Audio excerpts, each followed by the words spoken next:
Quand ton SEO ne progresse plus, c'est quoi ton premier réflexe? Créer plus de contenu? Créer plus de pages? Mais dans la majorité des cas, le problème n'est pas ce que tu n'as pas encore créé. Le problème, c'est ce que tu n'as pas encore publié et que Google ne comprend pas ou n'utilise pas.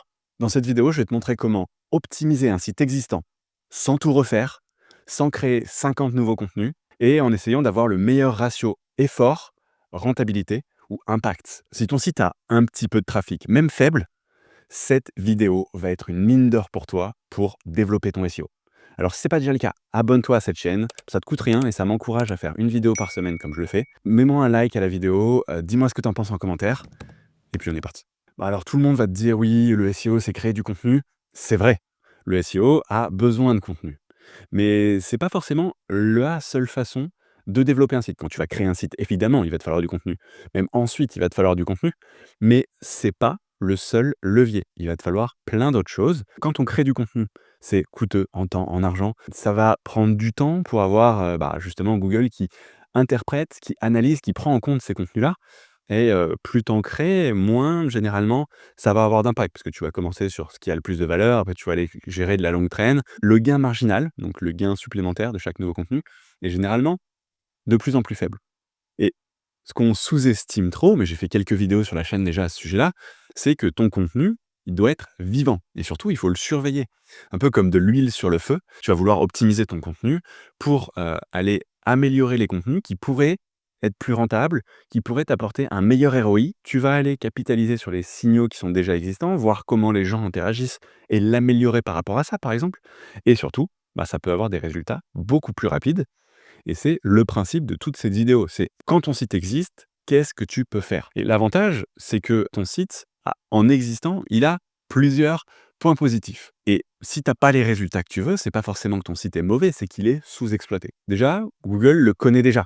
Donc ton site a un historique, ton site a une certaine autorité, elle peut être faible et il va falloir travailler là-dessus, mais elle peut aussi exister dans certaines thématiques. Et ça, c'est une vraie valeur ajoutée. Tu as déjà des signaux sur ton site internet, potentiellement un peu de trafic, des liens, donc du backlink, des données de comportement utilisateur qui existent déjà en fait. Parce que si le site existe, il a cet historique. Et dans l'idée, c'est que vu que ton site existe, il va falloir gratter un peu pour enlever la poussière qu'il y a sur ton site afin de révéler sa valeur et non pas de tout créer à partir de zéro. Et c'est là où tu peux avoir le meilleur ROI pour tes efforts et c'est tout le principe de cette vidéo. En fait, ce qu'il faut retenir, c'est qu'un site existant est rarement mauvais, il est souvent sous-exploité. Et c'est là où tu vas pouvoir faire les plus grandes avancées. Et avant d'optimiser, il va falloir que tu comprennes où tu en es. Parce que c'est ça qui va te permettre d'aller faire les bonnes actions. Pour ça, ce que je te conseille, c'est de commencer par identifier les pages qui comptent vraiment. Pour ça, il faut prendre un peu l'exemple de cet entonnoir. L'idée, ça va être de trouver pas toutes les pages, parce que tu vas pas pouvoir forcément aller travailler toutes ces pages, pas tous les contenus, mais vraiment ceux qui vont avoir le max de potentiel. Donc c'est pour ça que l'entonnoir ici, tu as toutes les pages de ton site et tu en as seulement certaines sur lesquelles tu vas aller t'intéresser prioritairement.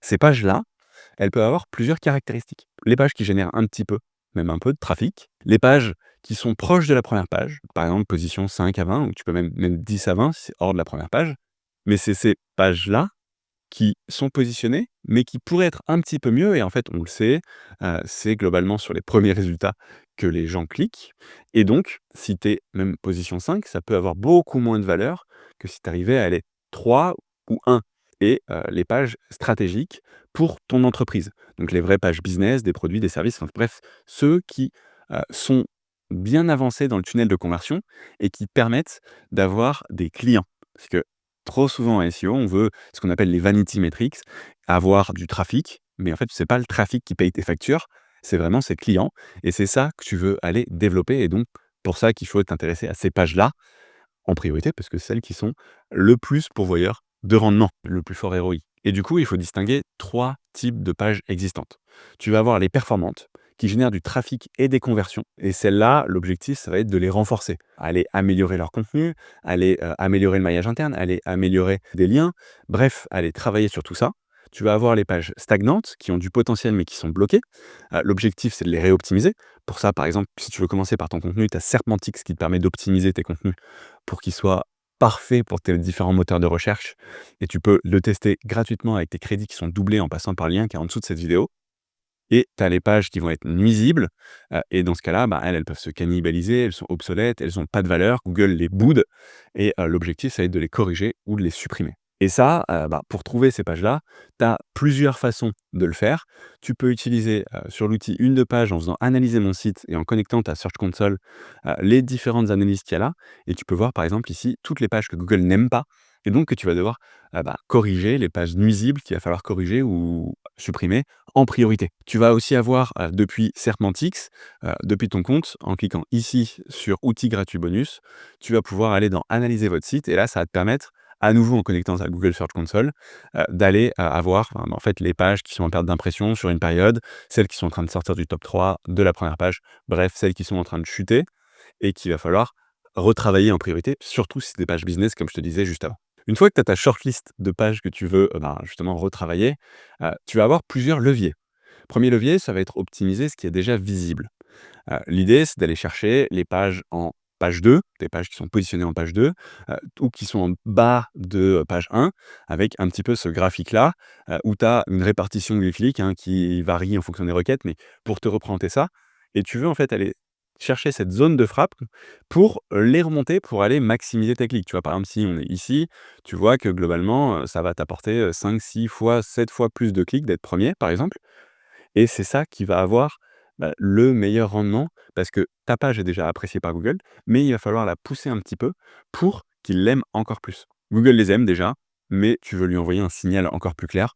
Tu peux optimiser ton contenu, par exemple, avec Serpentix pour être sûr que tu as bien les intentions, tu as bien la bonne colonne vertébrale, tu as bien la bonne optimisation sémantique. Bref, que ton contenu est bon et il dépasse la concurrence, parce que c'est ça, tu veux te démarquer. Et si ton contenu est bon, bah, tu peux aussi rajouter du lien pour aller bah, travailler justement la puissance de la page en tant que telle, des liens internes ou du backlink. Les 2 sont importants. Et là donc, bah, ce que je te disais, hein, tu vas vouloir clarifier l'intention de recherche, améliorer potentiellement ton titre et ta méta, parce que c'est ce que les gens vont voir quand ils sont sur les résultats de recherche. Et s'ils ont plus envie de cliquer ton lien sur ton lien qui est un petit peu moins bien classé, Google va le voir et remonter ton lien progressivement et enrichir les sections clés de ton contenu parce que tu veux que les gens qui viennent sur ta page trouvent exactement et efficacement ce qu'ils cherchent et aussi, ben, qui passent à l'action pour avoir des bonnes, métriques d'expérience utilisateur et surtout, ben, capturer ces gens-là pour les faire rentrer dans ton tunnel pour qu'ils créent de la valeur pour ton entreprise. Et à certains endroits, passer en page 1 plutôt qu'en page 2, bah, ça peut valoir largement plus que créer 10 nouveaux contenus. Donc ce petit effort, s'il est bien ciblé, ça peut être la meilleure utilisation de ta journée, par exemple. Et tu pas besoin forcément de tout réécrire. Assure-toi que les grandes lignes sont cohérentes, la colonne vertébrale est bonne, mais après tu peux aller enrichir les sections clés, tu peux ajouter quelques paragraphes, tu peux renforcer ce qui marche déjà, réorganiser pour que l'information soit mieux hiérarchisée. Bref, tout ne doit pas être refait depuis zéro et tu peux utiliser, bah, l'IA Assistant par exemple qui est dans Serpentix qui va t'aider à aller, bah, rajouter des éléments clés aux bons endroits, réécrire des paragraphes, bref, aller plus vite, dans justement ce travail de réoptimisation. Deuxième levier, ça va être de corriger les freins invisibles. Les freins qui vont poser problème à Google, que tu ne peux pas voir comme ça et donc il va falloir les identifier. Premier problème, ça va être le mauvais type de page. Si tu fais un article de blog là où Google attend une catégorie, ou une catégorie e-commerce par exemple, bah, tu comprends bien qu'il va pas te positionner parce que c'est pas ce qu'il attend. Si tu fais une page info alors que c'est une intention business, bref, en fait, si tu as pas la bonne typologie de page, c'est perdu pour toi. Et pour ça, il faut du coup t'assurer, tu peux le faire de plusieurs façons, aller regarder les résultats de recherche, t'assurer quel est le type de page qui est positionné, comparer ça au type de page que tu veux faire, ou alors dans ton guide Serpentix, tu peux, aller regarder dans intention, tu vas avoir le type de page à créer et t'assurer que du coup ton type de page est bien le bon type de page. Parce que tu veux donner à Google ce qu'il attend, parce que si tu lui donnes autre chose, c'est quand même clairement de tirer une balle dans le pied et ça, c'est facile à résoudre. Après, si il attend une catégorie e-commerce et que tu n'as pas d'e-commerce, peut-être que cette requête-là n'est pas prioritaire pour toi. C'est toujours du cas par cas. Il y a pas de solution universelle en SEO. C'est, le bon sens qui va te permettre d'aller chercher chaque requête et avec les bons outils pour améliorer et rendre plus efficace et plus rapide ton travail. En gros, si ton contenu est bon mais qu'il a pas le bon format, se positionner va être très difficile, voire impossible. Deuxième problématique, ça va être la cannibalisation ou la confusion. Si Google est confus, il va te pénaliser. c'est quelque chose que tu peux retenir. Si tu as plusieurs pages qui visent la même intention, qui essaient de se positionner qui potentiellement sur le même mot-clé, en fait, Google va hésiter, mais si c'est pas laquelle positionner, il en positionnera aucune des 2 ou il les fera danser, mais moins bien positionnées et en fait, bah, tu auras l'impression d'avoir plus travaillé, mais tu auras beaucoup moins de résultats parce que Google est perdu et Google veut que tu l'aides. Si tu lui proposes des contenus qui sont, ben, doublons, il va te pénaliser. La solution dans ce cas-là, ça va être de fusionner, de clarifier tes pages, de mieux cibler des mots-clés différents. Pour t'assurer que ces mots-clés sont différents, tu peux utiliser 1-2 pages, soit manuellement, soit en masse pour, bah, justement envoyer tes mots-clés et voir si les résultats des différentes requêtes sont les mêmes. Parce que si tu vises des requêtes différentes avec des pages différentes, mais en fait, vu que c'est la même requête pour Google, bah, tu vas avoir de la cannibalisation et tu peux le voir aussi, bah, au même endroit que ce que je te montrais tout à l'heure avec, bah, justement ici, voir les pages qui se cannibalisent effectivement. Donc si tu as plusieurs pages positionnées sur des mots-clés similaires, ça va t'aider à, bah, avoir une réponse de: «Est-ce que, je dois fusionner des pages ou les retravailler?» Tu peux le faire en amont, donc regarder comment Google interprète différentes requêtes avant de créer tes contenus et tu peux le faire en aval, voir comment Google, bah, interprète tes contenus, ton site et voir s'il y a des problèmes de cannibalisation, malgré potentiellement un travail en amont. Parce que, bah, peut-être que dans les rédactions, tu as, fait des chevauchements. Bref, il y a plein de possibilités et c'est des façons pour les détecter et le corriger. Parce que s'il y a ces problèmes-là, ça va pénaliser la page et l'ensemble du site de façon générale. Et un des 3e problèmes, ça peut être ton architecture qui est faible.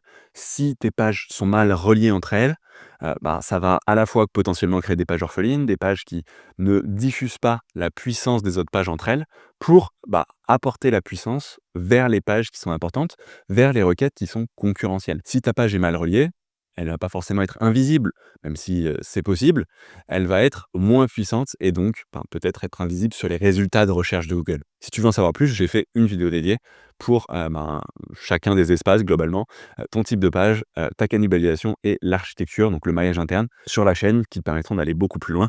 Parce que là, on a été quand même assez rapide sur chacun des sujets. J'ai fait une vidéo dédiée pour chacun des 3 points. Et quand tu veux travailler une page en particulier, en fait, il faut aussi penser à ton optimisation de ton site entier.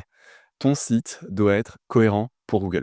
Si c'est pas le cas, tu vas avoir beaucoup plus de mal à travailler chaque page individuellement. Regardez ce graphique-là, tu vois? Si tu as un gros site avec plein de choses qui partent dans tous les sens, bah, tu vas avoir beaucoup de mal à expliquer en un mot ou une phrase de quoi parle ton site. Si au contraire ton site est bien thématisé, bah, c'est beaucoup plus clair pour expliquer ça à quelqu'un de ta famille, par exemple, de quoi parle le site, et c'est aussi beaucoup plus simple pour Google de comprendre de quoi parle ce site, et donc de lui donner l'autorité et l'expertise nécessaires pour bien te positionner sur cette thématique-là.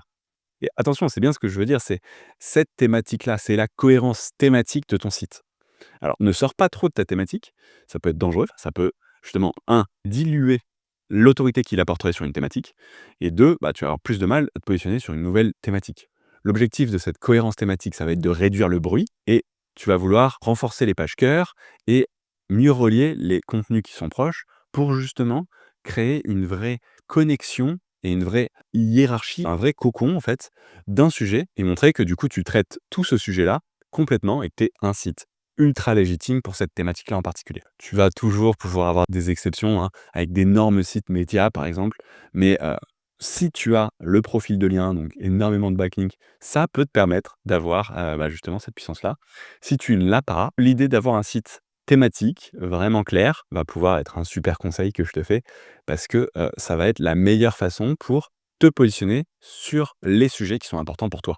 Donc important à préciser ça. Et du coup, de penser comme ça va t'aider pour la navigation de l'utilisateur et de Google. Tu veux guider le lecteur dans ton site. Plus il reste, plus c'est un bon signal. Proposer une suite logique dans tes contenus, améliorer l'UX de lecture, de découvrabilité et d'interaction. Tu veux que les gens interagissent avec ton site. Et en fait, ça va du coup passer, ça va être à la fois, donc tu fais ton maillage interne pour Google, mais tu fais aussi ton maillage interne pour les gens qui viennent sur ton site. Bref, cercle vertueux, tu traites mieux tes utilisateurs, Google te récompense, tu envoies plus de gens. Bref, c'est le début d'une roue qui est bénéfique pour ton entreprise et ton projet.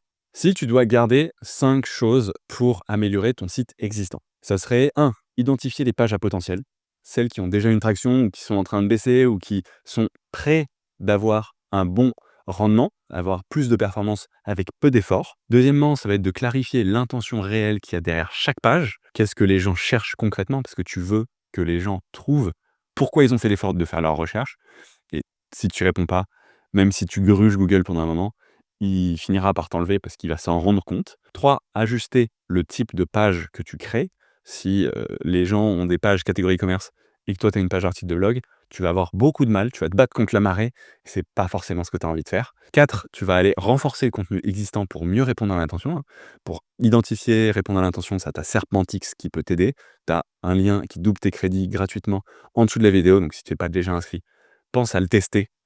Ça va t'aider à créer des contenus bien meilleurs pour les différents moteurs de recherche, hein, que ce soit Google, les IA maintenant, avec ChatGPT, tous ces confrères. Et 5e point, ça va être améliorer ton maillage et ta hiérarchie de ton site pour diffuser comme il faut la puissance de tes pages entre elles et aller pousser les pages qui sont importantes pour ton business. Tu pourras aller aussi travailler tes backlinks, mais ça, du coup, c'est off-site, mais c'est important aussi. Si tu dois retenir une seule chose, optimiser, c'est pas refaire, il y a des choses qu'il va falloir changer, mais c'est révéler. C'est rendre visibles les efforts que tu as faits et les rendre visibles à Google et aux utilisateurs. Alors, ce que tu dois éviter de faire pour pas faire les erreurs classiques d'une refonte, ça va être de pas tout réécrire de zéro. Déjà, ça va te prendre un temps fou. Et puis surtout, ben, si tu as des choses qui marchent et que tu les réécris intégralement, ben, peut-être que ça marchera moins bien. Essaie de garder ce qui marchait et de l'améliorer, pas de tout réécrire. Tu veux pas forcément aller tout optimiser en même temps, tu as pas les ressources nécessaires. Priorise. On a vu au début comment faire pour passer de toutes les pages de ton site à quelques pages prioritaires. Ben, tu vas vouloir faire ce travail-là en essayant de prioriser les pages et en les faisant au fur et à mesure. Tu vas éviter évidemment de publier pour faire du volume. On n'est pas là pour avoir le site le plus gros possible.